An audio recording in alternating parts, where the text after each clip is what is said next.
this edition of Border Report Live. My name is Rudy Mideles, and I am your host here in Harlingen, Texas, in the Rio Grande Valley of Deep South Texas. Got a great program lined up for you today, as always. In a little bit, our El Paso correspondent, Julian Resendiz, is going to be joining us to talk about a new initiative for the labor force on the other side of the Rio Grande. Looking forward to that conversation in just a few moments. But as always, let's go ahead and start today's episode with a look at what's trending across the border, starting with after years of legal troubles, South Texas Congressman Henry Cuellar has been pardoned by President Donald Trump. The Democratic congressman thanked Trump for pardoning him and his wife in a federal bribery and conspiracy case. On his social media site, Truth Social, the president said without presenting evidence that Cuellar and his wife, Imelda Cuellar, were prosecuted because the congressman had been critical of President Joe Biden's immigration policies. He said Cuellar, who's a Democrat, quote unquote, bravely spoke out against open borders, end quote. Trump accuses the Biden administration of going after the congressman for speaking the truth. Trump says Cuellar's nightmare is finally over. First of all, I want to thank President Trump for this action that he took. On behalf of my wife and my family, I want to say thank you. I think the facts have been very clear about this, but I would also say I want to thank God for standing during this very difficult time with my family and I. Now we can get back to work. Nothing has changed. We will continue working hard. Now, Cuellar says Trump's pardon gives him a clean slate and lets him move forward for South Texas. And a short time ago, he said, quote, "I'm going to go to the White House Christmas party next week, and I'm going to thank the president personally." Cuellar is expected to dive a little bit deeper into this pardon a little later at 8 p.m. tonight on News Nation. So if you haven't done so already, make sure to check out what channel News Nation is on your local programming guides. Moving on along the border, the Trump administration is pausing all immigration applications, such as requests for green cards for people from 19 countries banned from travel earlier this year. Now, this kind of piggybacks on what we talked about yesterday with our South Texas correspondent, Sandra Sanchez. Now, this is part of a widespread immigration change in the wake of the shooting of 2 National Guard troops last week. Yesterday, as we said, we told you that Homeland Security Secretary Kristi Noem recommended a full travel ban without mentioning which countries would be impacted. The changes were outlined in a policy memo posted Tuesday on the website of the U.S. Citizen and Immigration Services. They are the agency that's tasked with processing and approving all requests for immigration benefits. Now, this pause puts on hold a wide range of immigration-related decisions, such as green card applications or naturalizations for immigrants from those 19 countries that the Trump administration has described as high risk.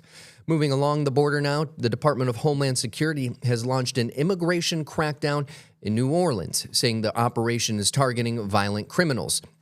A DHS spokeswoman said the operation launched today, and it will target immigrants released after their arrest for crimes such as home invasion, armed robbery, and rape. Some immigration lawyers in the area say they have been inundated with calls, and some businesses have even posted signs barring federal agents from entry. That's something we've actually seen down here since the beginning of this crackdown in the Rio Grande Valley of South Texas. Our Jorge Vela has more coverage on that. You can search that up on borderreport.com right now. Now, moving on, in recent months, similar immigration crackdowns have occurred in North Carolina, Illinois, and California. The administration is also planning targeted immigration enforcement operations in Minnesota, focusing on Somali immigrants living unlawfully in the U.S. Minnesota has the largest Somali population in America. Local Somali leaders and allies have pushed back against the president's plans and are blaming the broader community the broader community for recent fraud cases that are coming to light in the state of Minnesota in public programs. And moving on, a federal judge has blocked the Trump administration from making widespread immigration arrests in Washington, D.C. without warrants or probable cause that that person is an imminent flight risk. The judge granted a preliminary injunction sought by civil liberties and immigrants' rights groups in a lawsuit against Homeland Security. Plaintiffs' attorneys argued that federal officers were frequently patrolling and setting up checkpoints in Washington, D.C. neighborhoods with large numbers of Latino immigrants and then stopping and arresting people indiscriminately. And that is a look at what's trending across the border today. Stay with us, though, because when we come back after the break, our El Paso correspondent Julian Resendiz has got some new reporting on a new labor force initiative that's happening in the country of Mexico, just over the border from us here in Texas. So stay with us. Border Report Live will be back in 1 minute.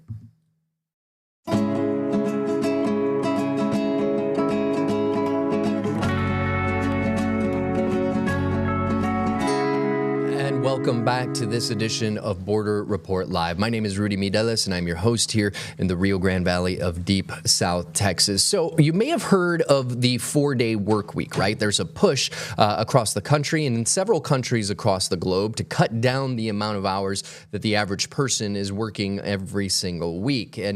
But over on the other side of the border, there's a new push to get people down to just 40 hours a week. And it's time now to bring in our El Paso correspondent, Julian Resendiz, to explain a little bit about this move that's happening south of the border. Hey, Julian.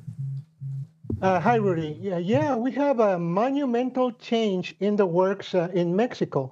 It's a change that could affect anybody here in the U.S. who does business in Mexico and needs to hire Mexican labor. And what it is that for the longest time, going back to last century, Mexicans have been required to work 48 hours a week. That is the normal lawful work week in Mexico. Believe it or not, that's been in effect since the 1930s. And that when that law was passed in the 1930s, it replaced a system that had operated probably for centuries, in which your employer pretty much had to require you to do the work however long it took.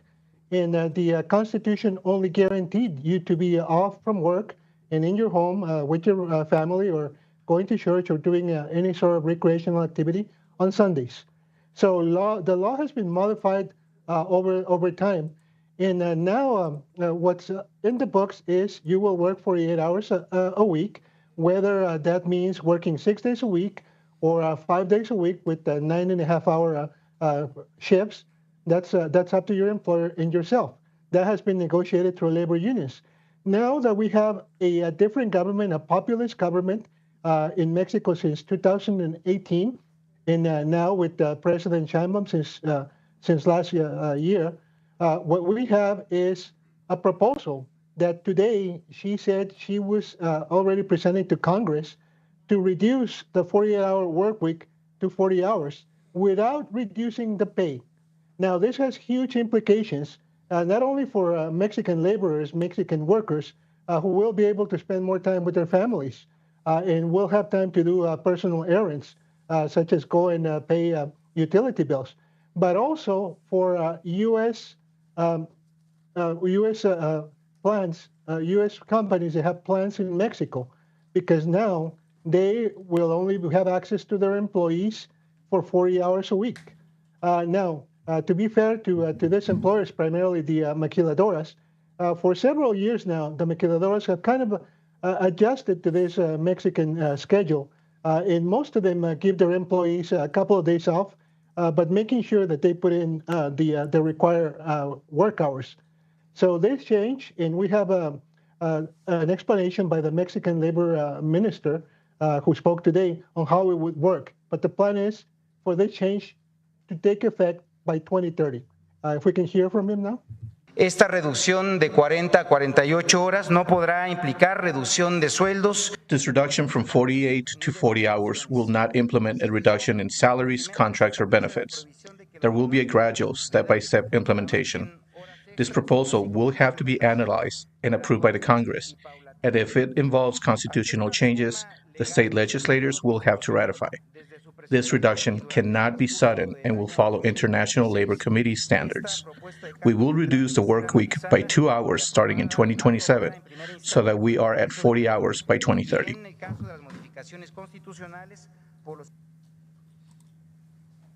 And now, Rudy, I got to tell you that to pass a constitutional amendment, our experience here in the United States is that it takes years, maybe decades, and sometimes it doesn't even happen.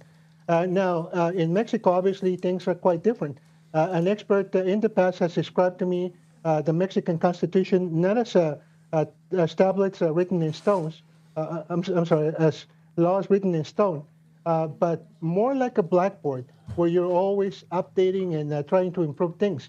I can tell you that the controversial proposal earlier this year to elect judges instead of screening them and appointing them require a major constitutional amendment, which was passed by a supermajority in the Mexican Congress and was ratified by the required states in 17 hours.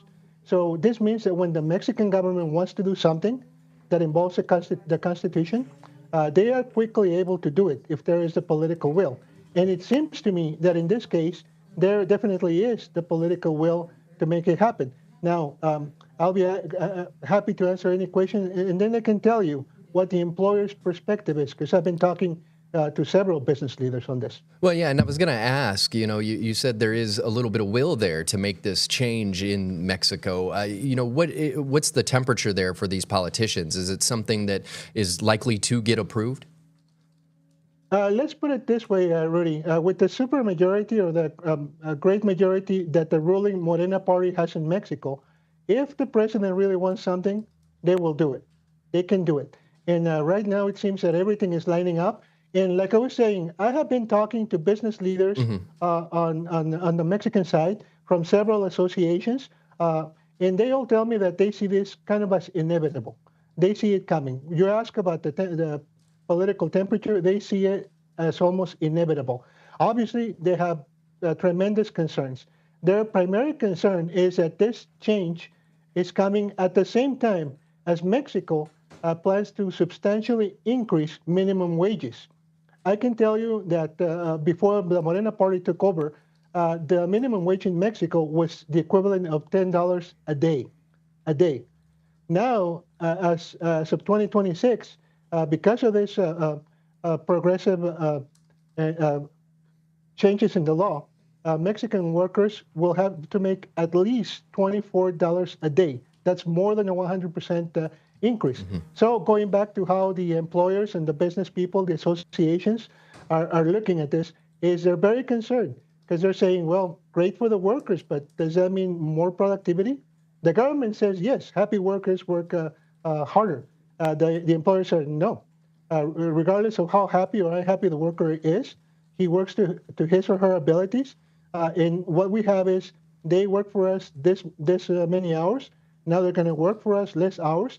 So we expect less productivity in general. And obviously, we will have to hire more workers or we will have to pay overtime. And that means an expense for the business. And that expense is going to be passed, obviously, to the consumer. And also, like I was mentioning, here on the border, with all the U.S.-run maquiladora assembly plants, that also is going to possibly mean greater expenses for these businesses as they adjust to having their employees less hours a week or having to pay them overtime to stay and keep up the production lines. Yeah, and that kind of, leads me to my next question. We see so many of these U.S. companies that go over the border. We've seen manufacturing leave in the last 3 decades to Mexico, whether it be automobiles or electronics assembly, things like that, different products that we use here in America on a day-to-day basis. Is there any concern that, that move to Mexico will no longer be as profitable for those U.S. companies? I can tell you, Rudy, that there were concerns even before this proposal became almost inevitable. The labor costs in Mexico have increased substantially in the past few years, especially in the past decade. And many companies, what they're doing, what I am seeing here on the border, is that many U.S. companies, many European companies that operate in Mexico are increasingly moving to automate their production lines. In other words, labor is so expensive that maybe we should invest in machines that do some of either the assembly work or the design and engineering work.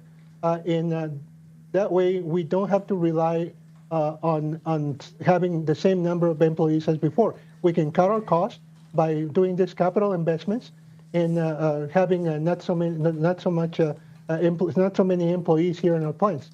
I believe that that's the trend that's going to continue to evolve in Mexico, so these companies can adjust to this new reality of a shorter labor week and even higher salaries. Yeah, and it's interesting too because we see so many of these folks working in the maquiladoras. It's some of the best work available to these individuals.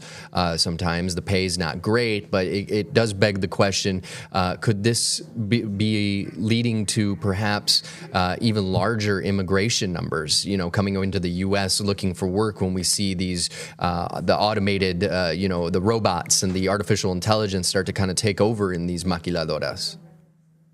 Definitely, that's a possibility. But when we talk about immigration, there's at least two players in this dance.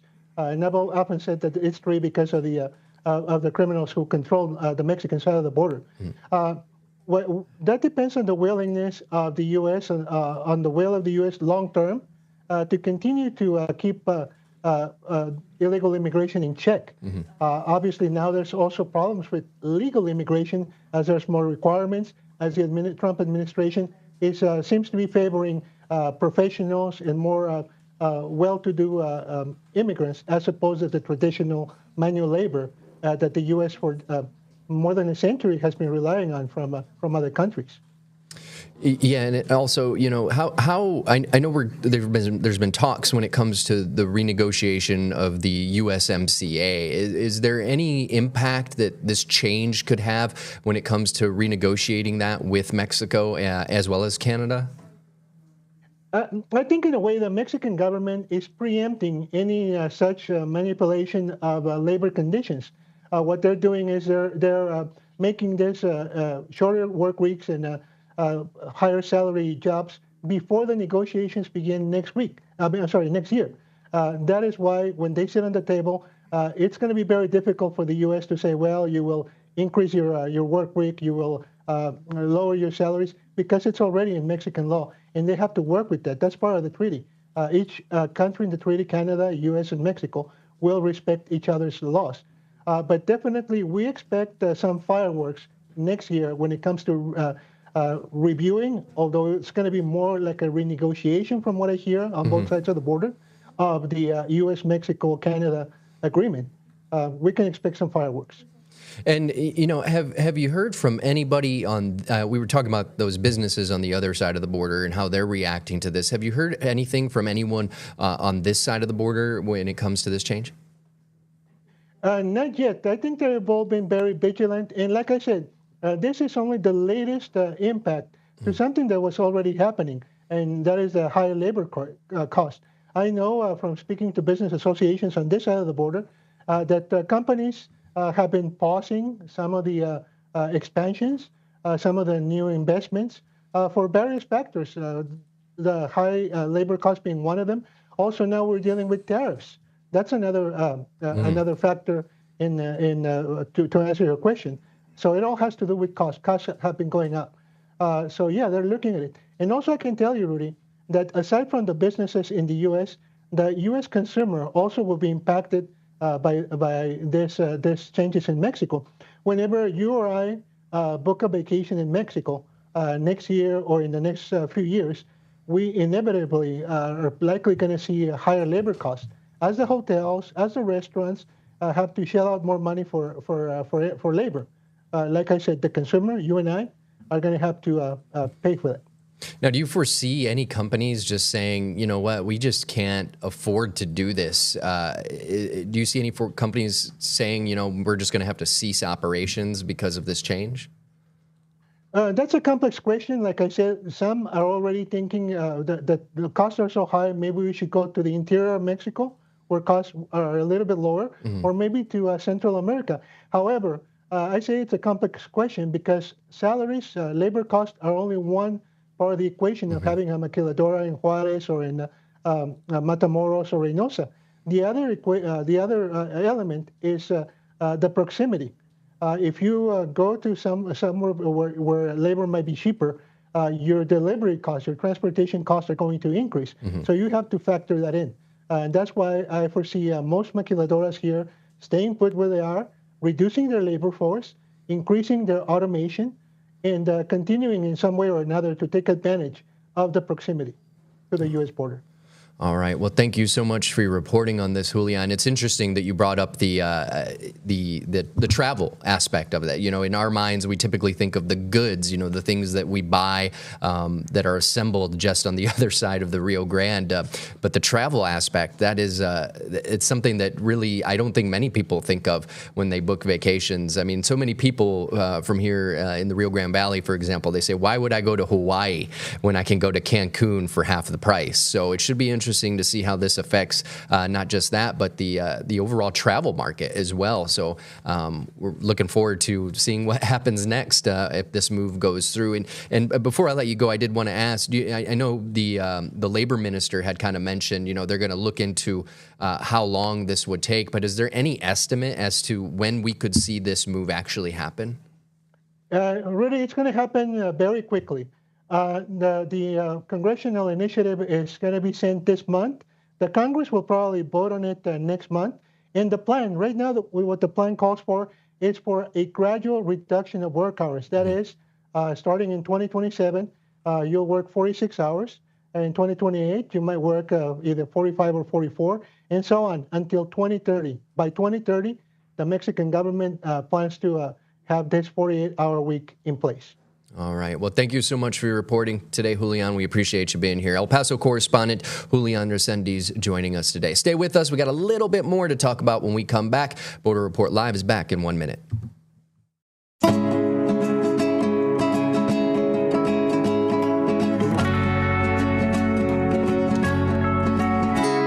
And welcome back to Border Report Live. My name is Rudy Mireles here in Harlingen, Texas. So how much damage could a really bad storm cause on the U.S.-Mexico border near San Diego? Well, a binational environmental group is sounding the alarm about the need to dredge the Tijuana River Channel just inside the U.S. territory part of it to avoid massive flooding near and around the San Isidro port of entry. Our Salvador Rivera has the story from San Diego. It is estimated that the floor here in the Tijuana River Channel has gone up by about 10 feet, meaning it would take a lot less water for the river to crest over the levees, generating massive flooding. If you look closely, you'll notice the Tijuana River is lined with concrete on the Mexico side.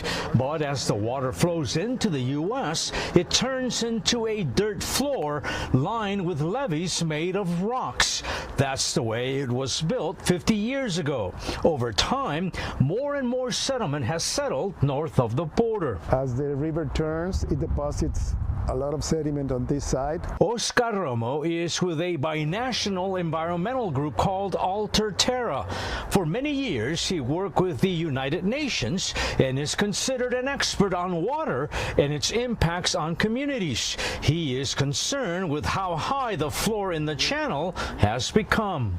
Based on the amount of sediment that is here, the water has to flow above. There has to be an adjustment, whether to remove the sediment or to elevate the levees. Romo fears if the settlement is allowed to sit and to keep getting higher, the river will overflow the levees during a major storm event, sending water in the direction of Ped West, a pedestrian crossing at the San Isidro port of entry, and into the Las Americas shopping mall directly north of the border. Large flooding will also take place on the Mexico side, according to Romo.